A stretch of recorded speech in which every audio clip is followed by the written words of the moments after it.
Before I start, I wish to acknowledge the custodians of this land, the Whadjuk people of the Noongar Nation, and their elders past, present, and future.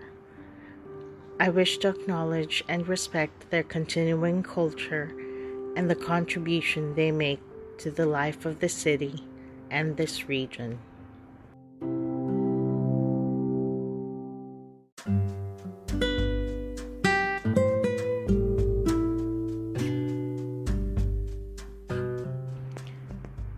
This brand new podcast, Moonlight Conversations, explores topics you and I want to talk about: life, love, hopes and dreams, and everything in between. It tackles the discussions we have with ourselves and other people about our thoughts, emotions, and experiences. Most of all, it delves into why conversations are highly essential for physical, emotional, and mental well-being, and how our souls and spirits need them to thrive and not just survive. We all deserve to be healthy and happy, to shine and to sparkle. So join me in this journey. Start a conversation with me now. It can inspire people and change lives.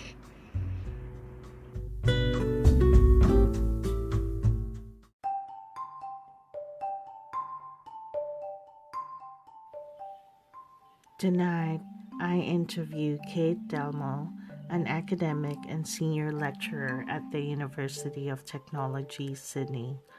I interview her about her views on resilience and how she defines it. She talks about what her struggles are both at home and at work, and how she balances them all. We chat about introspection and internalization, on what needs to be done better, and how we should all take ownership of our decisions and life choices, and how resilience has changed her life in more ways than one. Tune in for how she defines resilience and balance between home and work, how she found resilience in struggles, and why it's important to own our decisions and choices in life, and how strength and resilience changed her life, as well as who else or which other strong women she looks up to. So don't miss this episode. Tune in.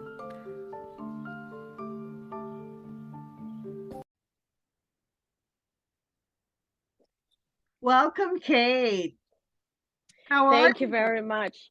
I'm really good. Thank you so much, Anna. I am very happy and pleasure to be here with you. Thank you.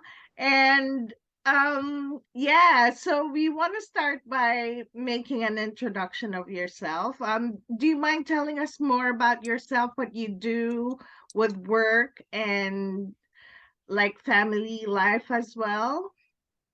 Oh, that might take another 2 hours, but I'll try to do it in, let's say, 30 seconds. So, first of all, I am a mother of two. So, I'm married. We are here based in Sydney. So, we are a fully Filipino family. I have two daughters. One is Chloe, who is 8 years old, and one's Riley, who just turned 6 yesterday, incidentally. Yeah. And apart from family life, I'm a working mom. I'm a full time senior lecturer in the School of Communication at the University of Technology, Sydney. And so, in that capacity, I teach both in the undergraduate and postgraduate programs. And I'm also mandated to conduct research. And my area really is in crisis and disaster communication. So, I don't think that's a good podcast talk at this stage, but I understand that. but I Yeah. welcome this different kind of conversation I'm going to have. So that's basically me. And I think another important aspect to mention is I've been here in Australia for 16 years. So I've been here 2006, moved from Adelaide to Melbourne, and then now based here in Sydney. Yeah, that's great. Now, Kate, I just wanna um ask you, we talk about resilience before. So how do you think makes you a resilient woman? Right. So, first of all, I think it's quite important for me to perhaps give a short definition of how I view resilience. What Yeah. is resilience for me? Yes. I think resilience is an intentional, active act to pick up the broken but better pieces of you to be able to do things better next time. So that's Yeah. quite a lot in that sentence. But I think the operative term there is it's intentional. Resilience means that you will have to draw strength somewhere, whether it's inner strength, whether you get it from someone, whether you get it somewhere, you get it from something. But you have to tell yourself that I want to get up, do something better.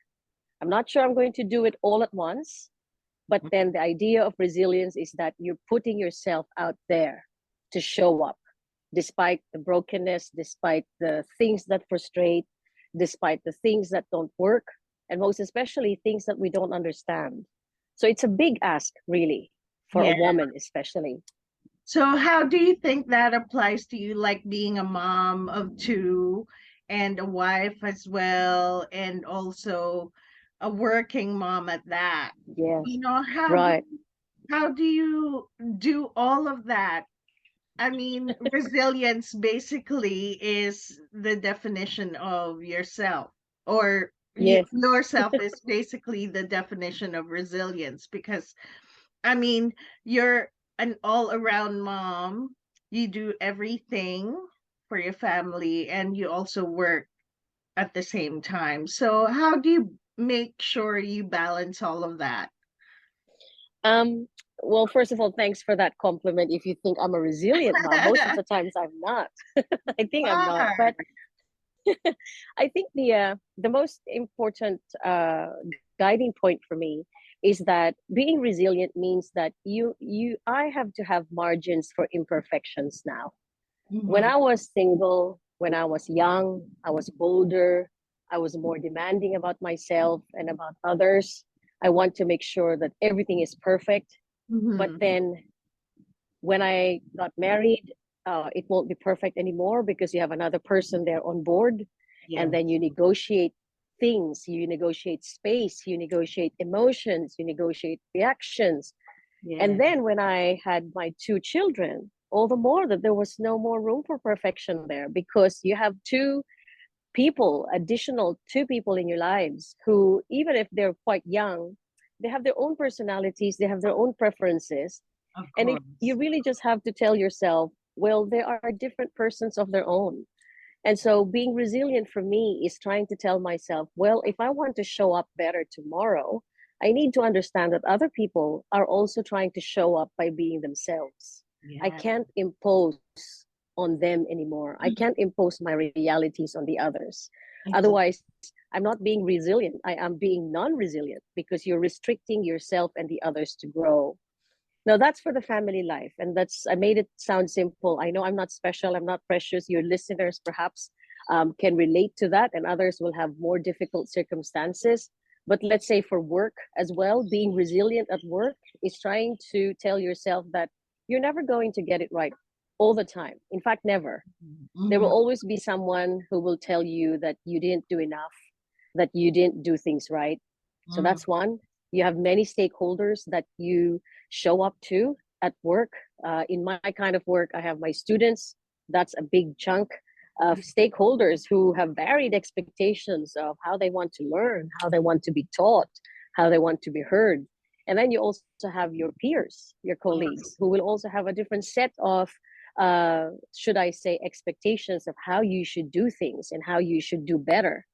And Yeah. so, if I will have my guidepost of what being resilient is in accordance to these moving parts in my life, then I'm just going to end up very lost. So, Yeah. my thinking is this: for you me to be able to, like what I've mentioned a while ago, to show up the following day, I have to learn how to let go what didn't work out yesterday. And Yeah. then that is easier said than done because women like us, we'll always have to beat ourselves up and say, what did I not do there properly? Why did I Exactly. not do this in a way that probably could have been harmonious for all?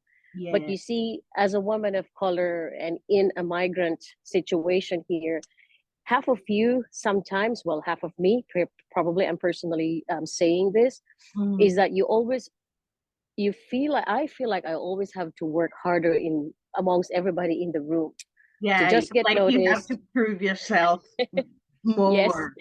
Yeah. I have to prove myself more, to be taken seriously, Yeah.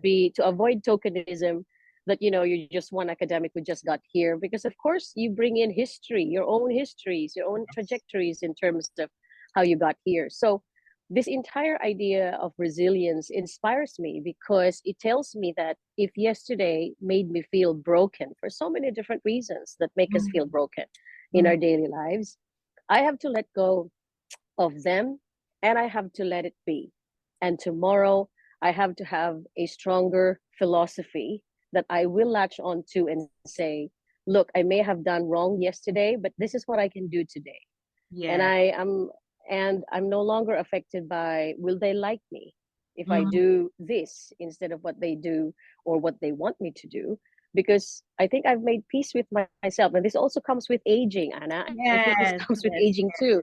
You you just tell yourself, I'm sorry, I've been there, I've done that. I know things that will work for me, things that will not work for me.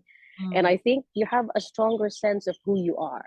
And yes. that's probably what changed over time. So this notion of resilience also comes with a stronger sense of who you are, Yeah. because that's where you draw from. Awesome. Wow, thank you for that. That's so deep. Gee.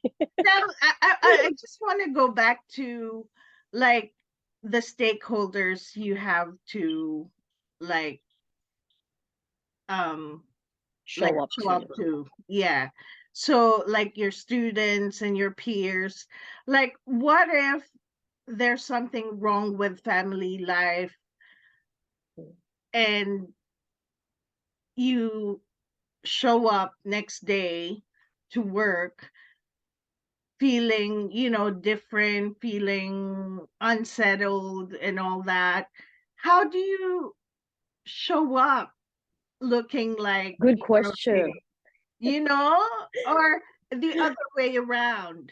When Yes. there's something wrong with work life, something went wrong at work, and you probably didn't do as well as you would have, or you would like to have, um, or you would like to, and then you go home, and then you feel all this unsettledness, or unsettled feelings and everything. Mm, And um how do you balance that? Like how do you tell yourself, let's separate it? yeah. Oh, that's a good question and a tough one. I think first I wanted to say that the idea of balancing it is far from uh, somewhere in the middle, right? Because when you say balance, you feel like you'll show up 50% the other side, and another 50% of you Ah, show up yeah, yeah, to your yeah. other life. To me, it occurs in a spectrum, right? There will be days wherein, of course, I will feel a bit more sure of myself at work, and then you have something not going right at home, or it Yeah. could be the other way around, right?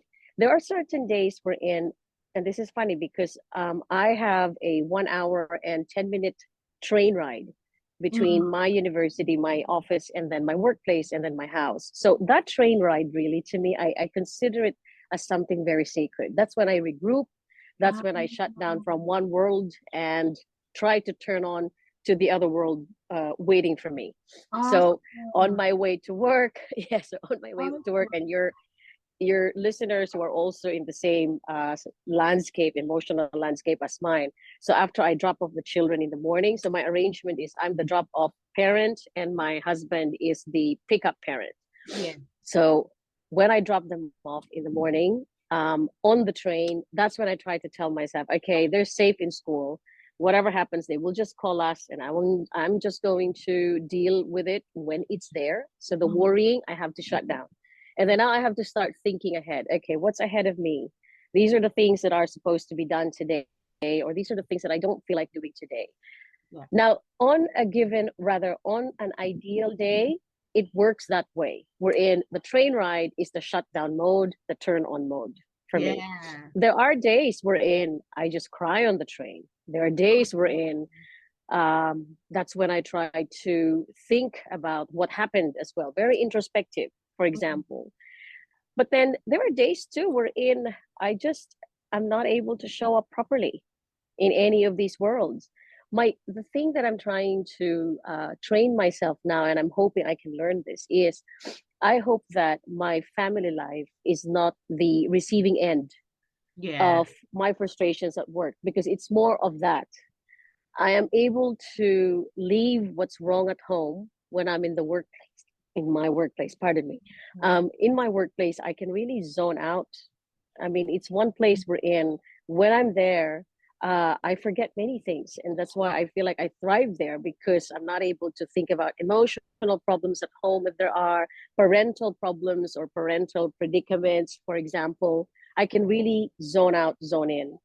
But the problem is when it's when I'm at home, that's when I can't seem to shut down the work side of me.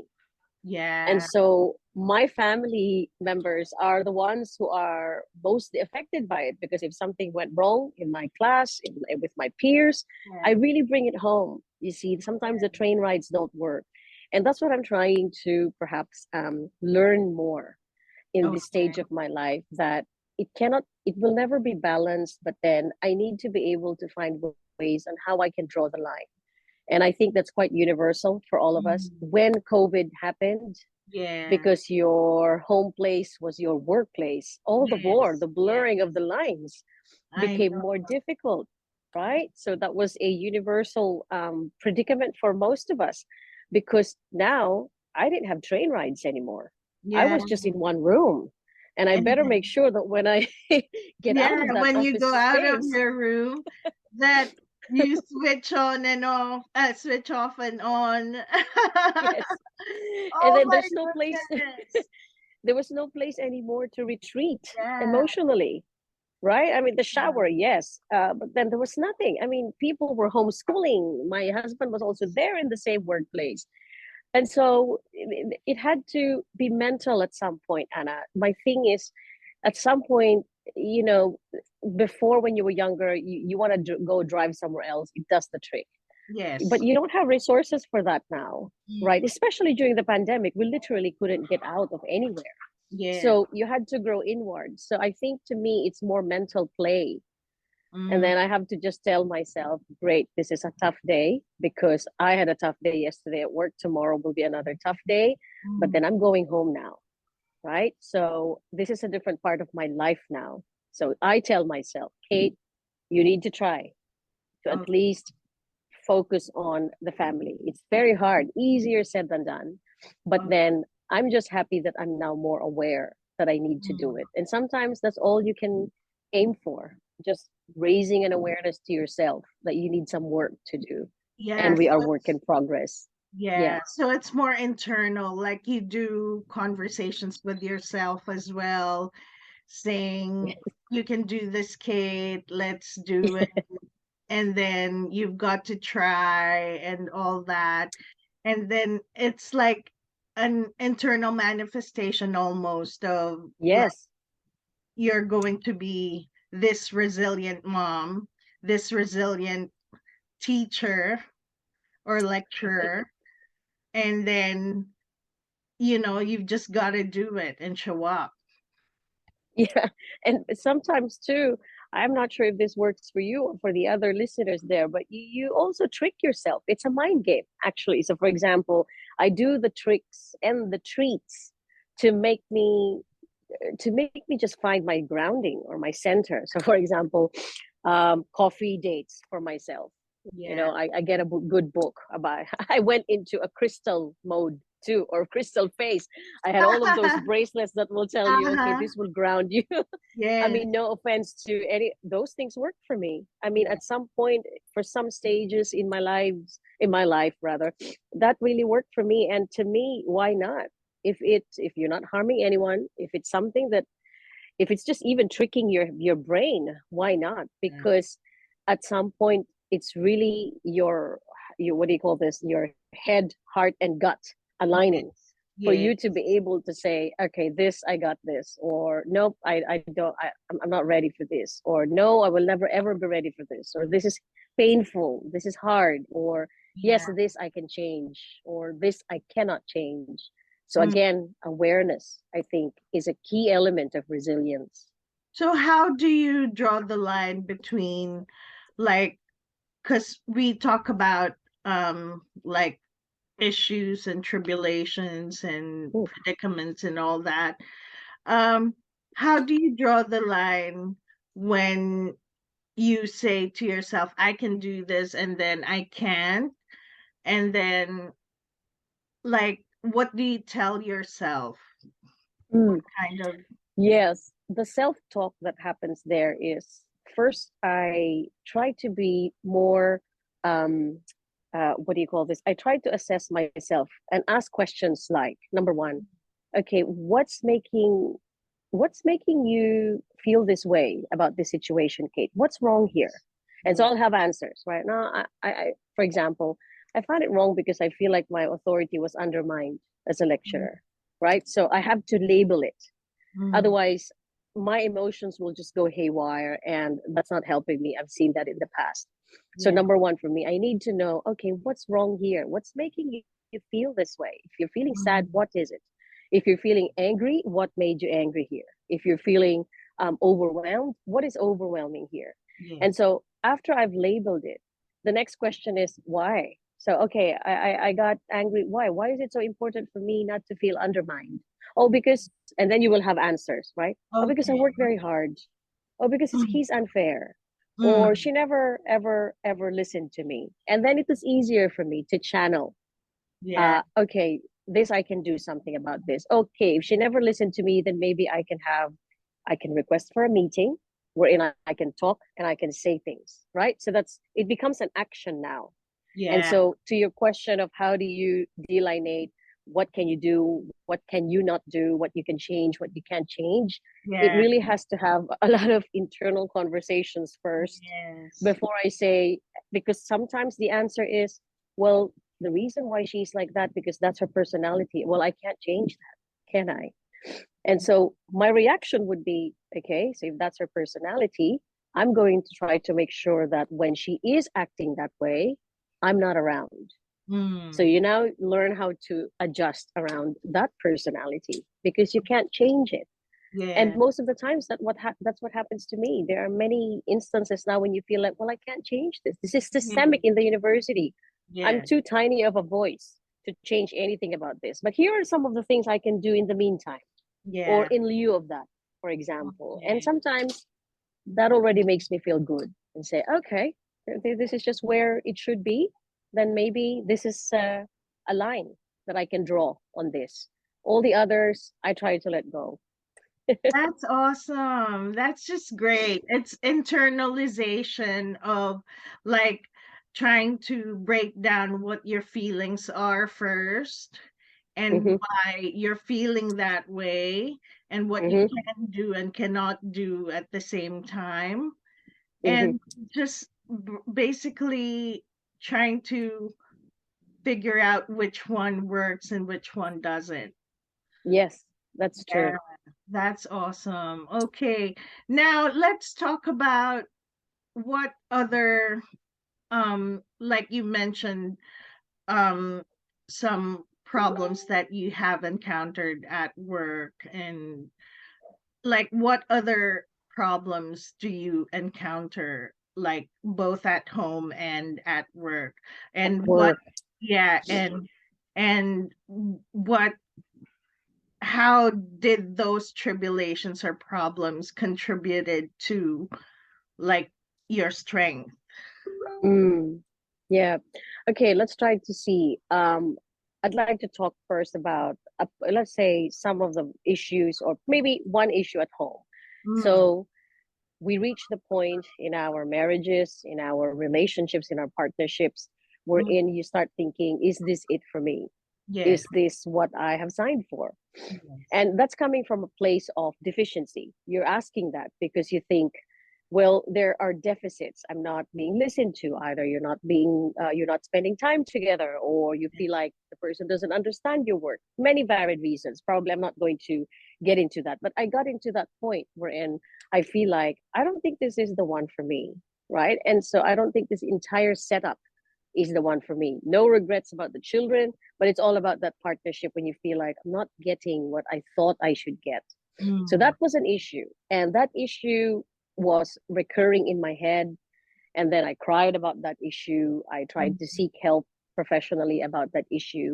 That's right. And I've also tried to talk to people who are important to me. My mother is a solid rock um, You're very close to person in my life. I'm very close to my mother. I'm able to talk to her things that bother me, even to this kind of level. And mm. then it takes time to, Anna. For me, I think is really what time does. Mm. And time there makes you, time is like a holding pattern in itself. It actually tells you, you can't figure this out now, Kate. And you can't figure this out tomorrow when you think that tomorrow I want to make sure that I have already sorted this out. So this will sort out by itself. No, it Yeah. took time for me to realize that, again, the many self talks and Yeah. say, okay, is it because of him or is it because of me? Right. Mm. So that's another point. And then because if it's him, is he doing anything wrong or am I doing anything wrong? And then I went cyclical there Yeah. until the end.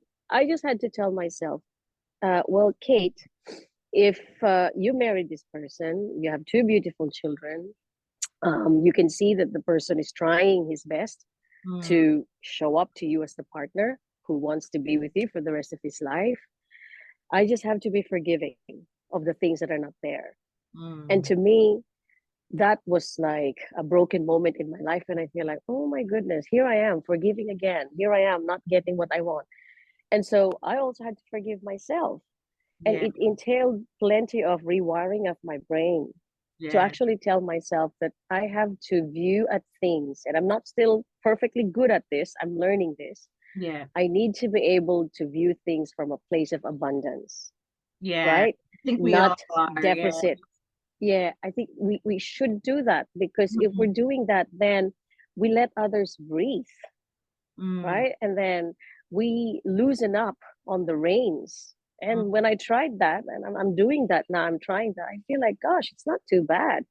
It's Mm. probably just me wanting to make sure that I'm always on the driver's seat, when in fact, I can even enjoy the view. Yeah. Somebody else can drive, right? To use that metaphor. Yeah. So that's one perhaps big challenge I had in Mm. terms of really thinking about this. And that also coincided with COVID, wherein I had to dig deep because I was seeing my husband 24/7. There Yes. was no other place where we could go. And then I was just really listening hard to myself. Okay, this is the time for Mm. me to think about that. Mm. So still working on that. And it helps that I was able to communicate this with him too, and so he's not the type that who will communicate back to me what he's Yeah. thinking. I've already accepted him as such. And so I said to myself, well, is that too bad? Mm. Right. And then you make decisions in terms whether you can live with that kind of, let's say, imperfection, if you call it that. So that's house, that's home, that's the personal life. At work, oh goodness, a plethora of issues really, but mostly it's about behavior. It's about behavior of other colleagues. Yeah. And I think it's a generic statement there, but you know, you work long hours, you're very invested in it. I won't say it's not personal. It is personal. When it's Yeah. time devoted at work, it's time devoted, it's time taken out of my family. So it is personal. I would argue that it's personal. They Exactly. always try to say, make it professional. No, it's not professional to me. This is personal to me. Every Yeah. time that I'm here, I'm not with my children or in True. my family. So, my God, you better tell me that there is something here more than just professional. The thing is, I shouldn't personalize things like Yeah. it's me, like they're targeting me. It Mm. could be, let's say, the system that we're following. It could be the changing landscape in the higher education sector. It Yes. could be also the cohort of students you just handled, that particular teaching session or semester. and it may be different in the following. So I think to me, whenever these kinds of difficulties or challenges or emotional traps are taking place, Mm-hmm. being resilient is finding time to step back and then asking yourself, like what I said a while ago, what's in this that's Mm. affecting me this way? Why do I feel like the ground is shaking here? What is it? Right? That takes time. And then you try to come up with some answers to it. And Mm. then after that, you have to be intentional in saying, well, I want to change this. Well, it Mm. can't happen to me again tomorrow. Or Exactly. I can't be continuously hurt by this, Mm-hmm. right? So again, the Something's idea got of to change. intent, Yeah. yes, it has to be there. Otherwise, if you just say, well, let's wait for the person to change, it's not going to happen. Oh, Yeah. well, let's wait for tomorrow. Maybe it's a better day, and you're just waiting for something to happen. That's not being resilient to me. That's why I think resilience takes grit. It takes It grace and takes grit. proactivity as well, I guess. Oh, Yes. proactiveness, if that's Yep. the right term. Yes.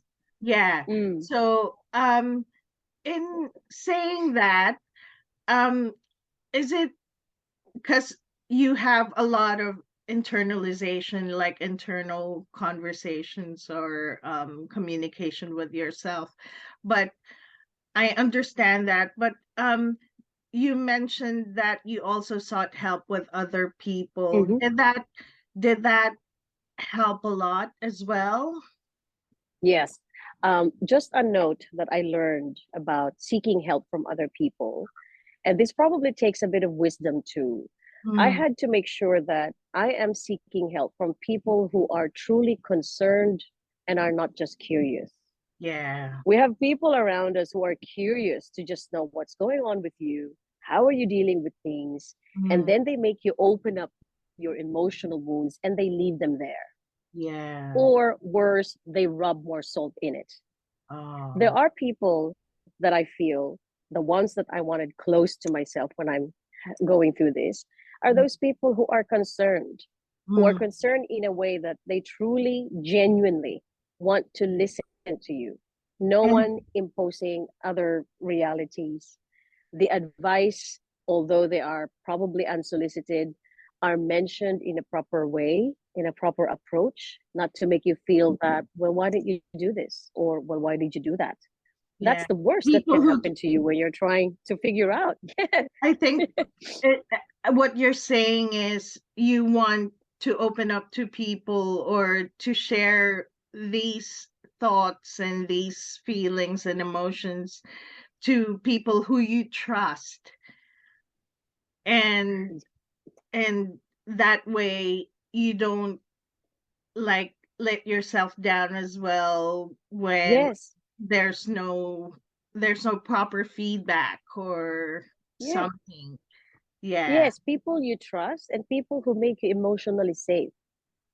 I Mm. mean, and that's why I probably only have two, three people in my life who are Yeah. like that. I am, but then I decided to tell myself, well, that's okay, because what do I mean when you say someone who makes you emotionally safe?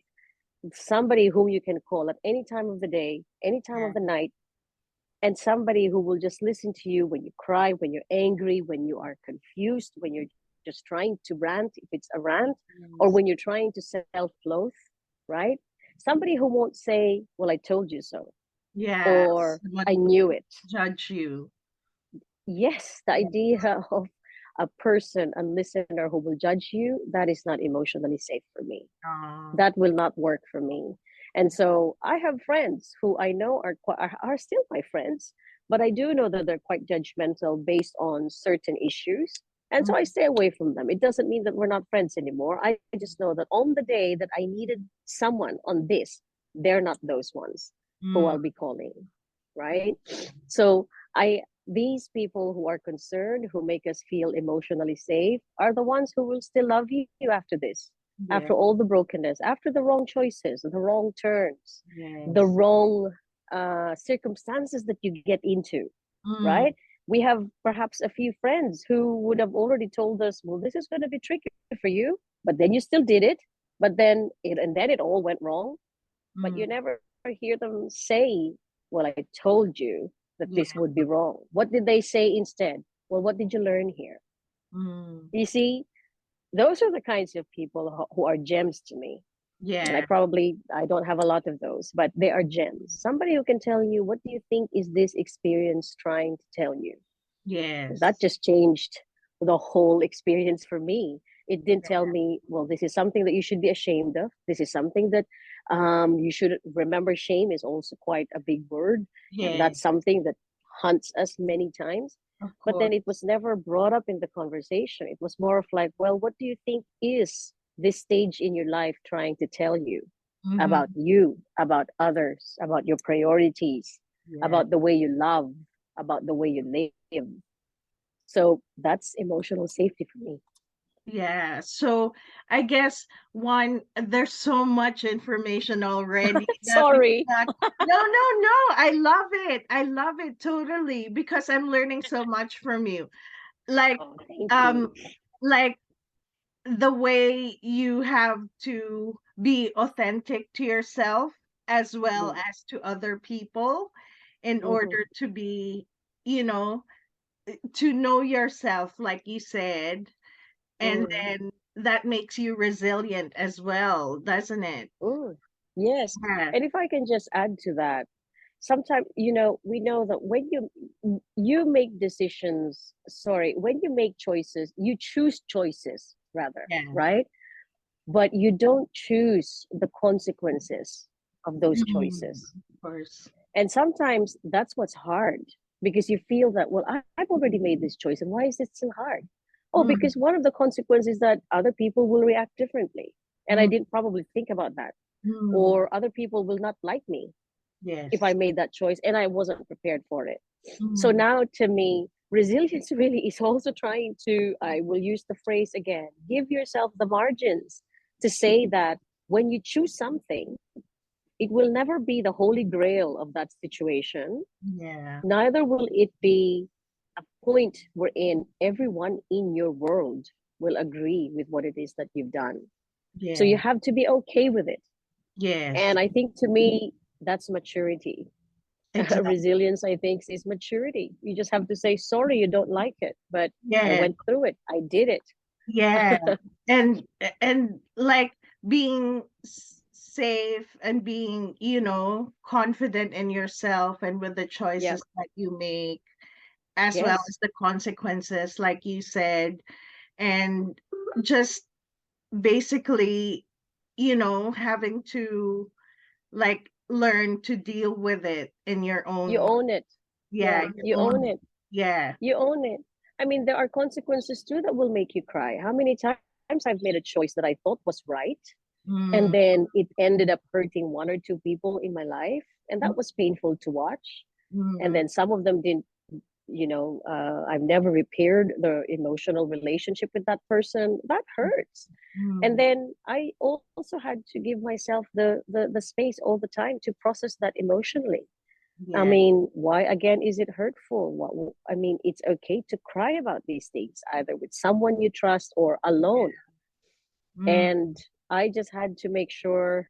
The pandemic told me that, my goodness, Kate, you better need to know how to ground things inwards, yeah. because when the world literally shakes around you, and everyone else is also trying to embattle their own emotional movements, you Yes. need to take stock and make sure that you can just tell yourself, well, I'm sorry, I can't do this. Sorry, this is painful. Sorry, this is something I can't forgive yet.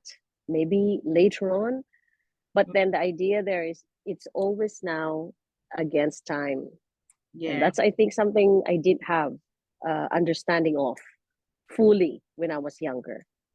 And I Yeah. was not resilient before. I was just angry. I was just probably having a list. I guess we all were, weren't we? We were just Yeah, like too high strung and high strung. You're right, and you have a list of black and white, and you totally hate gray areas. And, well, hello, when you became more mature, everything turned gray. There was no more black and white. Yeah. that's so awesome. And I guess one thing as well that makes you resilient is that you can laugh and Yes. Oh you, gosh, you know humor. you can not just I mean not laugh at yourself but laugh with yourself, I guess. Absolutely. That is very true. I mean, humor saves the day for me. At some point, you Yeah, just have to find something funny out yeah, of certain situations. And I think that's a way of stepping back, isn't it? When yeah, you're just laughing, it's not necessarily self-deprecation, but yeah. self-deprecation. I love people who can self-deprecate because I feel like because I feel like it's making you see that you're just a tiny bit in this very big ecosystem. Very big word. And yes, and if you're just tiny bit, then you really can't do a lot there. But you can just manage what is happening in your life. So I love those kinds of people. I gravitate towards those people.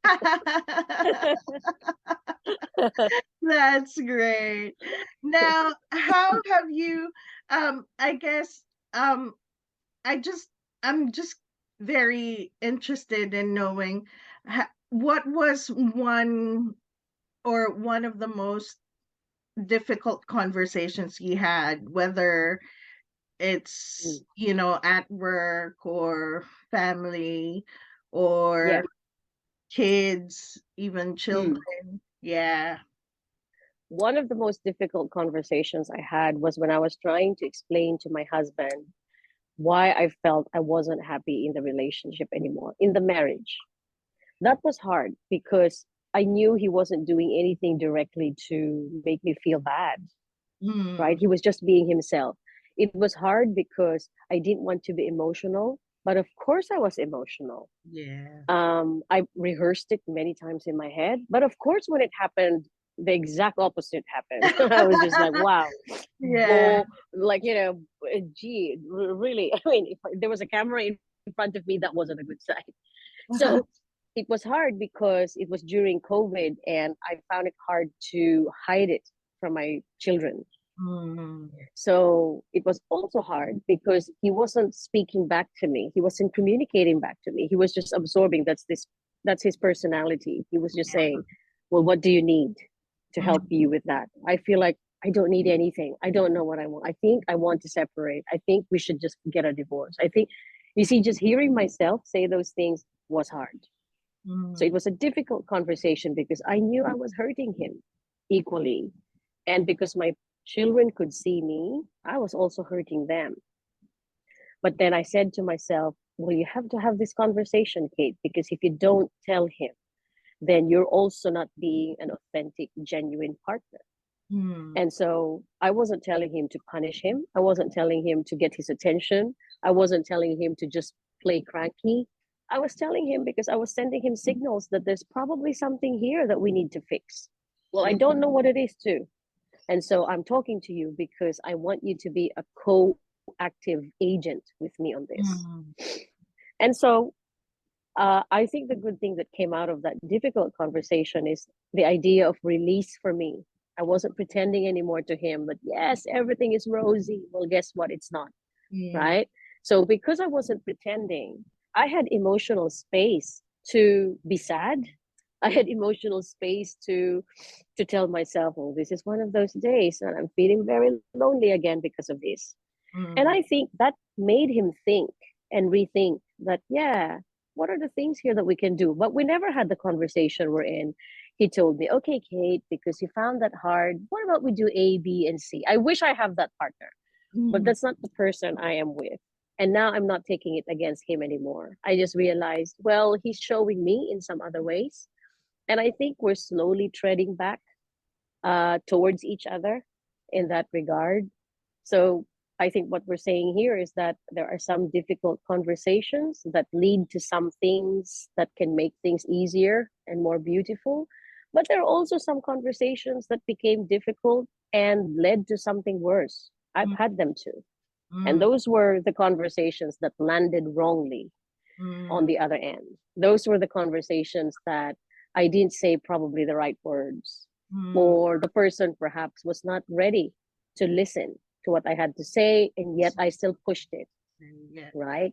So there's Mm, always 10 different ways that can happen. when a conversation takes place, when a difficult conversation takes place. So I Yes. really believe in the right approach, backing up the intent. You can have the most noble intent, but if you fail in the approach, it will all be heard negatively and Mm, taken against you and make things worse. So yeah. again, sounds easy to do, but it's very much easier said than done. I know, right? So it's, yeah, you're right in saying that we do need difficult conversation sometimes, Mm-hmm. because that could help, like, open up, it could help open up a can of worms, or in in otherwise it could also turn into the most beautiful thing, isn't it? Yes, that's right. And if I can add to that, another difficult conversation anywhere with friends, with family, with workmates, Mhm. setting boundaries. Yeah, That is always a difficult conversation because that takes maturity to say and yeah, it takes more maturity to listen to.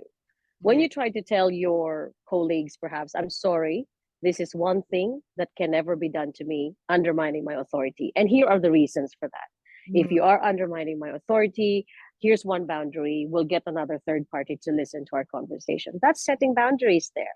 That's yes. difficult because you feel like you're defending yourself. And I'm one person, I'm coming, our culture, the Filipino culture, we're not wired to express ourselves and tell ourselves what we're entitled to. We're not. We're just receivers all the time, right? Passive receivers. That's our colonial history there. Yeah, Um, Setting boundaries emotionally with your partner, yeah. setting boundaries with your friends, right? Like, when can you dump things on me? When can you listen to me? When can I call on you? When can you not do this to me?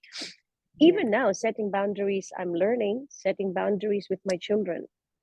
When Mm, do I become firm? When is saying sorry, when is saying you're angry not okay or okay? When mm, can you say that to me? So many things to learn every day that I'm thinking, and they all entail difficult conversations. yeah. But open mindedness, I think, is one way to get some inroads. Yes, that's right. Now, how do you think um resilience has changed your life and the lives of people around you? How did this Mm, resilience in you made a yeah. change in your life? Number one, it made me more forgiving. Mm, So resilience, thinking that tomorrow I'll be able to adjust some things, made yeah, me more forgiving of today and yeah, made me more forgiving of yesterday yeah. because I'll say it's okay, I'll reset tomorrow. So this other, I think another euphemism for resilience, which is easier for me sometimes to remember, is just silver linings, right? Mm, Gosh, what a bad day it is. Hey, God, all the drop of schedule, all bad, all bad, all my students not happening. mm, Okay, what could be a good thing that I can take home with me today, exactly. right? Yeah, And that's okay already for me. So the idea that you can let go is one thing that changed my yes, life on this. And like I said, it's a work in progress. There are many days where I'm not like yeah. this at all. But the idea of self-awareness Mm, is brought by the notion of resilience for me, mm, because you, like what I said, it's intentional, right? yes. So it has to be active in your head. What Mm, are you trying to respond to? So self-awareness there became quite mm, central. mm, The forgiveness aspect, I've mentioned that. And to me, really, it's just the idea of looking at, uh, rather, looking at things from what I mentioned a while ago, a place of abundance, not yeah. deficits. Because it's hard to be resilient if everything is a deficit. Where are you going to get the strength from tomorrow? Otherwise. Exactly. So I think those three things already are quite good things that I want to Mm, learn more about, that I mm, want to practice, that I want to talk more about and read about. yeah, Reading became very important to me in these yeah. stages to just, see how things are doing, rather, how people are doing things. And I guess one last question is, I know you're a resilient woman, but who else do you think or who do you look up to as Mm. resilient woman as well, like yourself? Oh gosh, famous or not famous, right? But I think It can one be answer there is, people you know. Yeah, yep. people close to you. Mm. Yeah, It will be my mother. It yeah. will be my mother. Just trying to understand the generational pressures from Mm, them before. Like, for example, when I was having conversations about marriage and not working, my mm, mother was trying to tell me, well, in my generation, Kate, this kind of conversation is not even happening. You can't even question your marriage or your partner. yeah, You're stuck. You see that feeling of you're stuck there. That's why yeah. she was telling me, well, if now is the time to revisit and rethink, do it. You Mm, see, to me, my goodness, mom, how did you do this? And how are you still doing this if mm, you're not resilient? Aren't you? And that's where I learned when she said to me, you have to find the good things in the things that are not working, amidst the things that are not working. yeah. The plus points, the winning points, whether regardless of how small they are, amidst the big losing points. Mm, And she said to me, that's how resilience is. And I watched her and I continue to watch her in old age now, mm, wherein she has learned to accept that I'm not saying she's unhappy, but I know that she has had moments wherein she felt like I could have had another life somewhere else. But then she chose to stay there. And she said to me, you own your choices and the consequences of your choices. yeah. That's resilience. Yes. And so that to me, I'm like, gosh, mom, what will I do if you're not here? Uh, Even down to parenthood now, the conversation. She's also an academic, as you know. So we have yeah. conversations a lot about our work, but Mm, now parenthood is slowly getting into the picture too, because they're no mm, longer babies mm, wherein you just feed them, they sleep, that's fine. Now yeah. they have opinions, now they have Yeah. hurts. Now they tell you, mommy, you hurt my feelings. And you feel like, what do you mean I hurt your feelings? What about you? Don't you think you're hurting my feelings? you know? And then my mother has to tell me, well, at some point you need to treat them like an adult. But at some point you have to remember they're just kindergarten and 8 years old. Yes. They can't get this right. So Yeah. that to me is a highly resilient person. And I wish I'm half the person that she is as a resilient woman. Yeah. Awesome. Thank you so much, Yes. Kate. Oh, Oh my God. So much insight in our interview today. I loved it oh, totally. Thank you so much. It's always a pleasure talking to you. oh, the pleasure is mine. And like what I told you when I heard you initiate this passion project of yours, I know that you're going to touch many more lives with who you are and how special you are to those around you. So well done in doing this. And the honor is mine too, Oh, being thank a you so guest. much. Thank I you. quite Thank you love it. so much, Kate. Thank you. And All right. just just finally, if Mm-hmm. people do want to reach out to you, can Mm-hmm. they do that? And how do Yes. they do? Yes. Yes, absolutely. I mean, I'd love these kinds of conversations. I also want to learn from other people what's working, what's not working, or Yes, sometimes just yes. to just chat and release and breathe.